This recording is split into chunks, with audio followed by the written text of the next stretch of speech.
بہار شریعت 20 حصوں پر مشتمل ہے.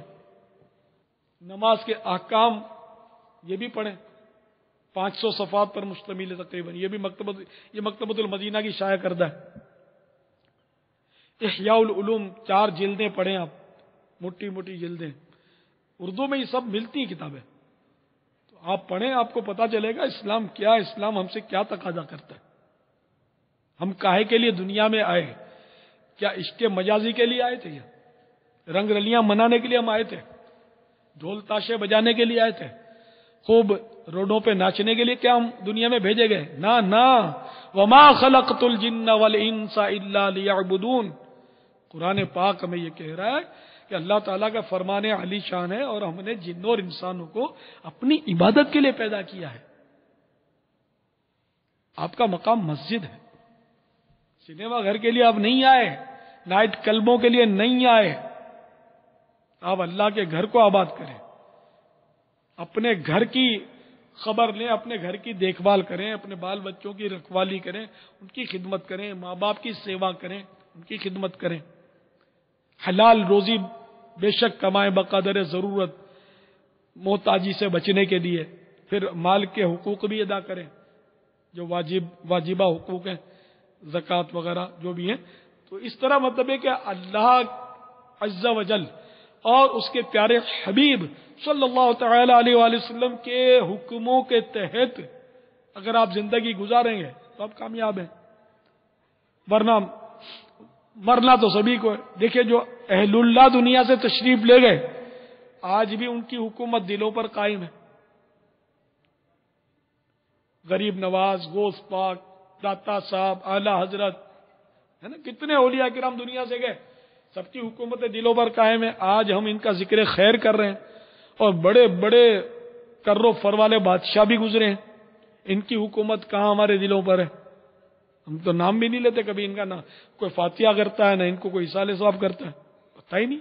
بڑے بڑے بادشاہ، اگر ان بادشاہوں کی قبریں آپ نے کبھی دیکھی ہوں تو شاید آپ کو پتہ چلے گا کتنی قسم پرسی کا عالم ہوتا ہے ان کی قبروں کا. کوئی مطلب فاتحہ پڑھنے والا نہیں ہوتا، کشش نہیں ہوتی ان کی طرف. بڑے بڑے بدماش آئے جنہوں نے مطلب تہلکہ مچا دیا. آج یہ دنیا سے چلے گئے، ان کو کون پوچھتا ہے؟ بڑے بڑے ڈاکو دنیا سے چلے گئے، کون پوچھتا ہے؟ بڑے بڑے دہشت گرد مارے گئے، آج کون ان کا پرسان حال ہے؟ کون ان کو اصالہ ثواب کر رہا ہے؟ کون ان پر رحم کھا رہا ہے؟ کچھ بھی نہیں. تو جو نیک بندے اللہ سے لو لگانے والے، سنتوں کو اپنانے والے، اپنے دل میں مجازی عشق نہیں، عشق رسول رچانے والے صلی اللہ تعالی علیہ وآلہ وسلم دنیا سے رخصت ہوئے، تو آج مزاروں میں بھی ان کے مزے ہیں. الحمدللہ 50 سال، 100 سال، 500 سال، ہزار سال ان کو پردہ کیے ہوئے ہو گئے، آج بھی دھوم دھام سے ان کے عرس منائے جا رہے ہیں. ان کو ڈھیروں ڈھیر ایصال ثواب کے تحفے پہنچائے جا رہے ہیں. تو اب ہمیں تو ان میں سے بننا ہے نا. باقی اب دنیا بھی معاملات جو ہے ٹھیک ہے، شریعت کے دائرے میں رہ کر اس کو آدمی اپناتا جائے، لیکن اصل مقصد ہمارا جو ہے نا عبادت. میں یہ نہیں کہتا تسبیح پکڑ کے آپ مسجد کے کونا پکڑ لو، عبادت. تو ہم جہاں بھی رہیں اللہ اور رسول عز و جل و صلی اللہ تعالی علیہ وآلہ وسلم کی اطاعت اور فرما برداری کرتے رہیں، تو انشاءاللہ عز و جل دونوں جہاں میں بیڑا پار ہوگا. بابا یہ ارشاد فرمائیے کہ کیا اس طرح کی جو راہ بھٹک جاتا ہے، اس میں صرف کیا وہی ہے جو ماحول سے دور ہے، داڑھی والا نہیں ہے، نماز نہیں پڑھتا، مساجد سے دور ہوتا ہے، یا علمی ماحول سے اس طرح سے دور ہوتا ہے، کیا وہی ہے، یا اس کا ابتلا سب کو مطلب گھیر سکتا ہے کہ ہر کوئی اس میں پھنس سکتا ہے؟ میں سوچوں کہ میں چونکہ یوں ہوں تو میں یوں ہوں، میں یوں ہوں، اس لیے میرے لیے کوئی مسئلہ نہیں. اگر میں تھوڑا بہت یہ بھی کر لیتا ہوں، میں تھوڑا بہت وہ بھی کر لیتا ہوں، میں یہ بھی پڑھ لیتا ہوں، میں یہاں بھی چلا جاتا ہوں. تو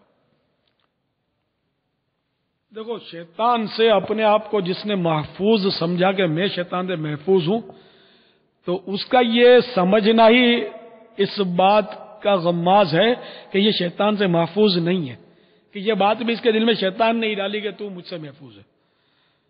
شیطان تو بھائی وہ آخری سانس تک پیچھا نہیں چھوڑتا، جان نہیں چھوڑتا، دل لگا ہی رہتا ہے، یہ کمبخت مایوس ہی نہیں ہوتا۔ تو اس لیے چاہے مطلب یہ کہ آپ ولایت کا اعلی مقام پالیں اور قدم قدم پر آپ سے کرامات کا صدور ہوتا رہے، شیطان پھر بھی آپ کا پیچھا نہیں چھوڑے گا۔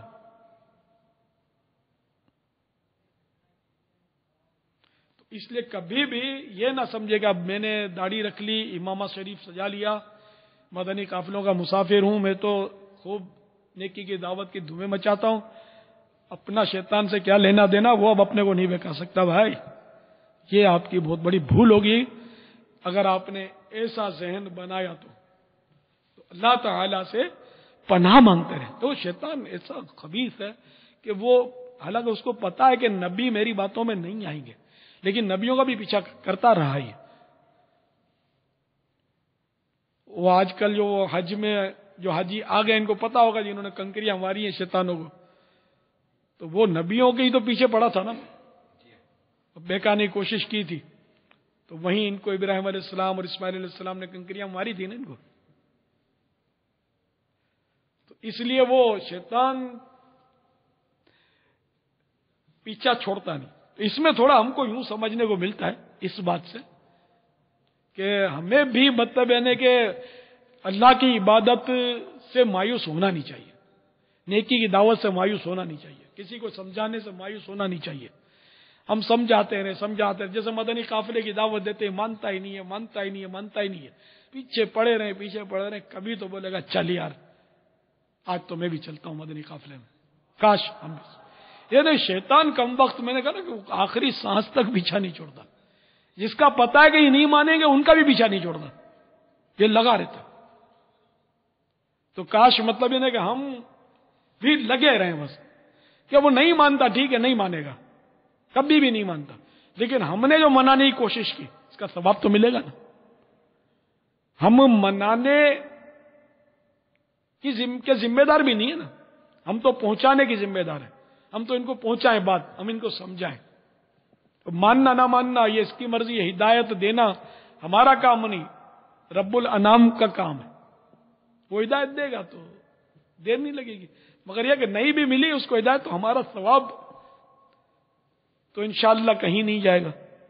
تو اس لیے ہم بھی کاش مایوس نہ ہوا کریں کہ یہ نہیں مانتا، وہ نہیں مانتا، نہیں، آپ خوش اسلوبی کے ساتھ، حسن تدبیر کے ساتھ اپنی راہ، اپنی منزلیں طے کرتے چلے جائیں تو انشاءاللہ مدینہ آ ہی جائے گا انشاءاللہ۔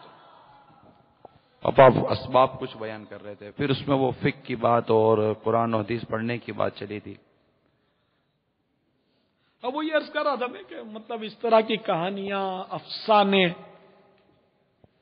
اور اس طرح کے ماہنامے، ہفت روزے، ڈائجسٹیں، فلمی اخبار کے اس طرح کے آرٹیکلز، یہ اس طرح گھیر کے رکھتے ہیں جیسے کہ بھئی ہفتے میں 1 دن یا 2 دن یا 3 دن ان کی کہانیاں چلتی رہتی ہیں اخبار والوں کی، یہ بیچنے کے چکر ہوتے ہیں ان کے اخباروں کے، یا اتنی سی وہ 2 لائنوں کی بھی کہانیاں ان کی روز آتی رہتی ہیں، یا اخبار ان کا بکتا رہے، وہ یہ سب کے سب کہانیاں عام طور پہ وہ گناہوں سے بھرپور ہوتی ہیں، فسق و فجور سے بھرپور ہوتی ہیں، ان میں بس وہی عاشقی معاشقی کے ہی چکر ہوتے ہیں۔ تو اب یہ لوگوں کی نفسیات بھی یہی بنتی جا رہی ہے کہ وہ پڑھتے یہی چیزیں، ان کو دینی کتاب دو کہ رسالہ دو، آپ پوچھو 8 دن کے بعد تو وہ شاید ہی اس نے پڑھا ہو۔ اخبار روز اخبار کتنا بڑا ہوتا ہے، باریک باریک اس کی لکھائی ہوتی ہے، اور میرے خیال میں ہمارے ایک اخبار جو 12 رسالوں کو گھیر دیں، ایک اخبار 12 رسالے بن جائیں ایک اخبار کے شاید۔ بعض اوقات ایک رسالہ کسی اخبار میں اگر چھپ جاتا ہے تو کسی اخبار کے کونے میں آ جاتا ہے۔ ہاں، تو اتنا بڑا اخبار یہ روز جھک مار کے پڑھتے ہیں، رسالہ بولو تو ان کو یار ٹائم نہیں ملا میرے کو، اب ایک بھی نہیں پڑھتے، میں جھوٹ بولتے ہیں ٹائم نہیں ملا تم کو، یار گپے مارتے ہو 2 گھنٹے سے، تم کو یہ ٹائم ہے 12 منٹ میں رسالہ ختم ہو جاتا ہمارا، یار اس کے لیے تم کو ٹائم نہیں ملا۔ تو یہ میں نے جو کہا نا جھوٹ بولتے ہو، یہ آپ نہیں کہنا کسی کو، یہ تو لڑائی کرے گا، ہو سکتا